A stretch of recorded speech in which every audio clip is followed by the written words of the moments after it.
Mensajes de salvación espiritual, para leer. Título de este mensaje. Una explicación de, 1 de Corintios 15:52, en la Biblia. 1 de Corintios 15:52, dice. En un momento, en un abrir y cerrar de ojos, a la final trompeta, porque se tocará la trompeta, y los muertos serán resucitados incorruptibles, y nosotros seremos transformados. Los detalles. Nosotros debemos exponer mensajes de la palabra de Dios, a la luz de lo que enseña la Biblia. Si alguna información agregada no proviene de la Biblia, esta información debe lógicamente ayudar a ampliar lo que se está enseñando de la Biblia. Por ejemplo, este acontecimiento del versículo de hoy, muchas personas lo llaman el arrebatamiento.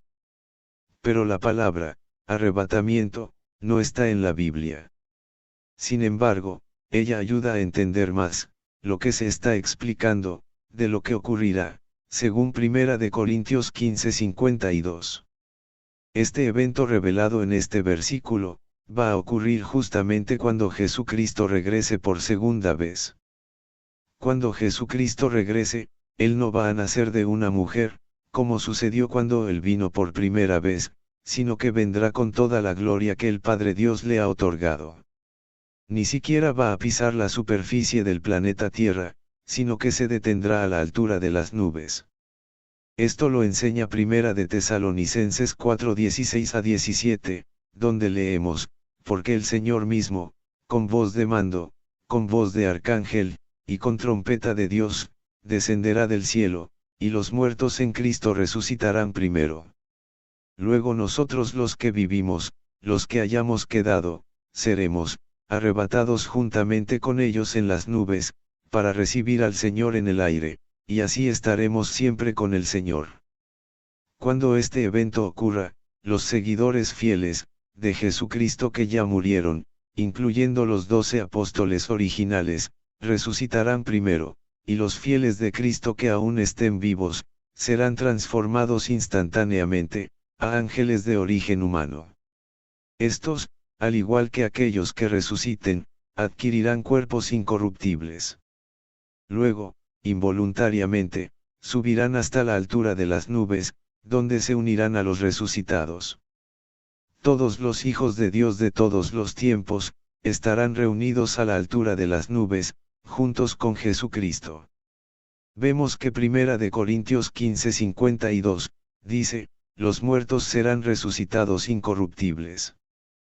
También, 1 de Tesalonicenses 4:16, declara diciendo, los muertos en Cristo resucitarán primero. Obviamente, Jesucristo no tendrá que resucitar, porque Mateo 28:1-6 en la Biblia, dice que Él ya resucitó, después de haber estado 3 días muerto. Jesucristo es el único que ya resucitó, para estar junto a Dios. En la actualidad, Jesucristo está reinando junto al Padre Dios allá en el cielo. Y la Biblia dice que está reinando como Rey de Reyes, y Señor de Señores. Esta información la encontramos en Apocalipsis 19:16. Como se dio a entender arriba, en el Nuevo Testamento encontramos, que el único que, hasta hoy, ha resucitado con un cuerpo incorruptible, ha sido Jesucristo. La Biblia, en el Nuevo Testamento, no habla de alguien más que haya resucitado de esa manera. Todas las personas que han muerto en Cristo, resucitarán con cuerpos incorruptibles, y mientras no resuciten así, no pueden estar activos, no están trabajando para Dios, o para Jesucristo. Si un alma de origen humano, y que califica para el reino de Dios, estuviera activa, entonces esa alma no necesitaría resucitar. Porque el que necesita resucitar, no tiene actividad. Por eso, toda persona que vivió en este mundo en carne y huesos, y que murió en Cristo, hasta que no resucite, estará inactiva. Aquellas personas que claman, e invocan a un familiar muerto, a un santo, o una virgen, están perdiendo su tiempo, y ofendiendo a Dios. Y a la vez, complaciendo a Satanás. Ninguna alma aceptada por Jesucristo, va a escuchar oraciones sin haber primero resucitado incorruptiblemente. Apocalipsis 6:11, acerca de estas personas que han muerto en Cristo, dice, se les dieron vestiduras blancas, y se les dijo que descansasen, estén sin actividad, todavía un poco de tiempo, hasta que se completara el número de sus consiervos y sus hermanos, que también habían de ser muertos como ellos.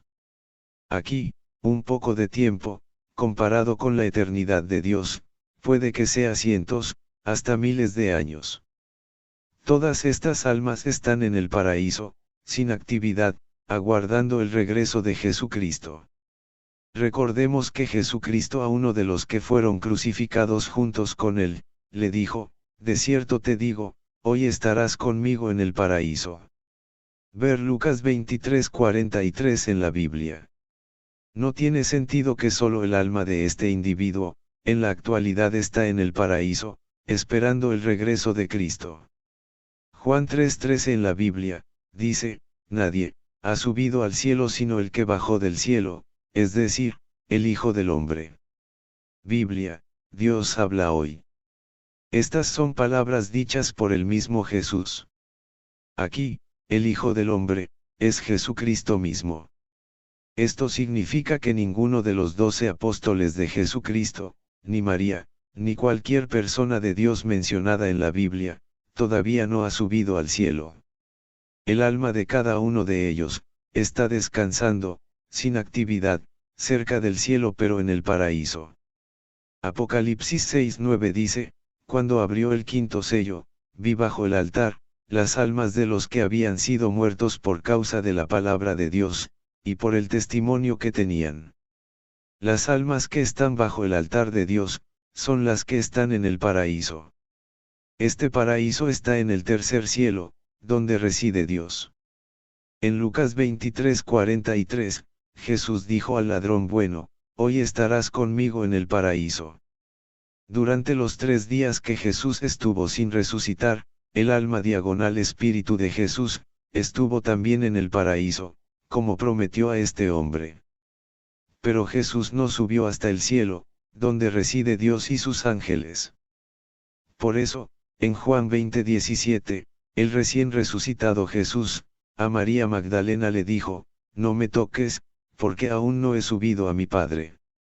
Al Jesús decir esto a María Magdalena, de esto se deduce que Jesús ya había estado en el paraíso, como le prometió al hombre, pero no al lugar donde reside Dios y sus ángeles, y también se deduce, que el cielo es un lugar, y el paraíso, es otro lugar.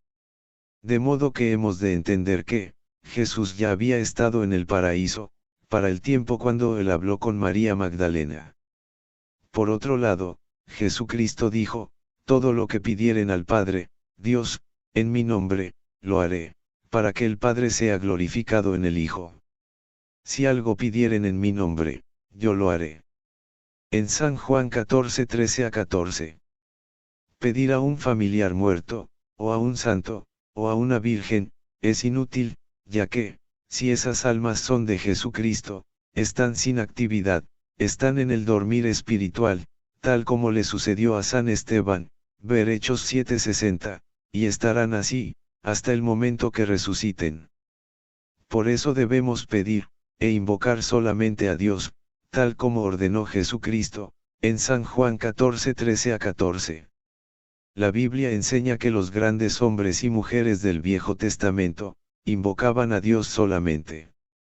Todos los que invocaban entidades, espirituales, y no a Dios, lo que hacían era llamar la atención a Baales, y estos, estaban, y están, representados por demonios de Satanás. Por tanto, en el ambiente espiritual, a Dios solamente es a quien debemos invocar, en el nombre de Jesucristo, por ayudas y socorro en asuntos materiales. Para ayudas en asuntos espirituales, podemos también invocar a Jesucristo, y al Espíritu Santo. Porque muchas personas invocan, piden, tienen esperanza en entidades espirituales, Satanás tiene muchas maneras de engañarnos. Satanás, induce a estas personas a que hagan esto. Pero, Respecto a esto, delante de Dios, la culpa es de nosotros, porque conscientemente, hacemos caso al diablo. No es Dios suficiente para esas personas, quien es más poderoso que Dios, por tanto, muchas personas son propensas a invocar entidades espirituales, porque, simplemente se dejan engañar de Satanás, cometiendo así adulterio espiritual en contra de Dios.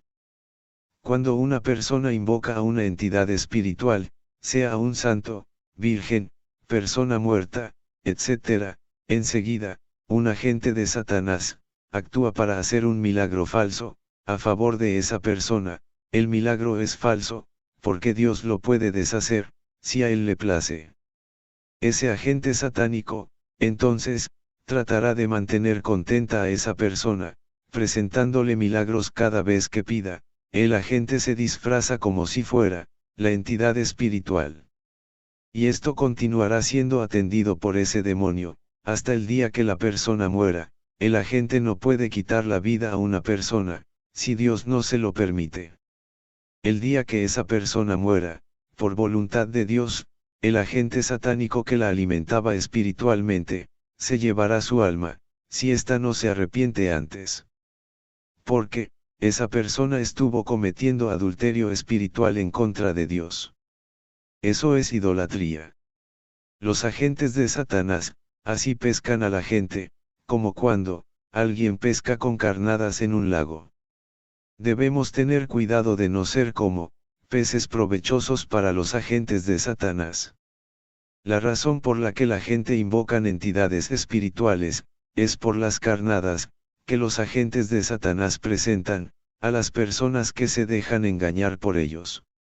En la actualidad, Satanás, y sus demonios, hacen milagros falsos, para que la gente crea que un familiar que ya murió, o un santo, o una virgen, se está comunicando con nosotros para ayudarnos.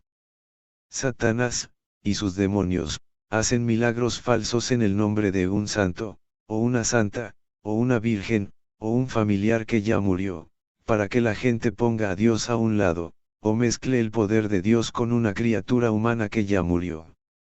Satanás, y los demonios saben que eso a Dios le molesta, ya que eso es infidelidad espiritual, adulterio espiritual, lo cual al final termina en idolatría.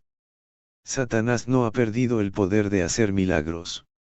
Y ese poder puede transferirlo a sus demonios. ¿Por qué son falsos los milagros de Satanás y sus demonios? Porque solo los milagros del Espíritu Santo son legítimos delante de Dios. Los milagros de Satanás, Dios los puede deshacer cuando Él quiera.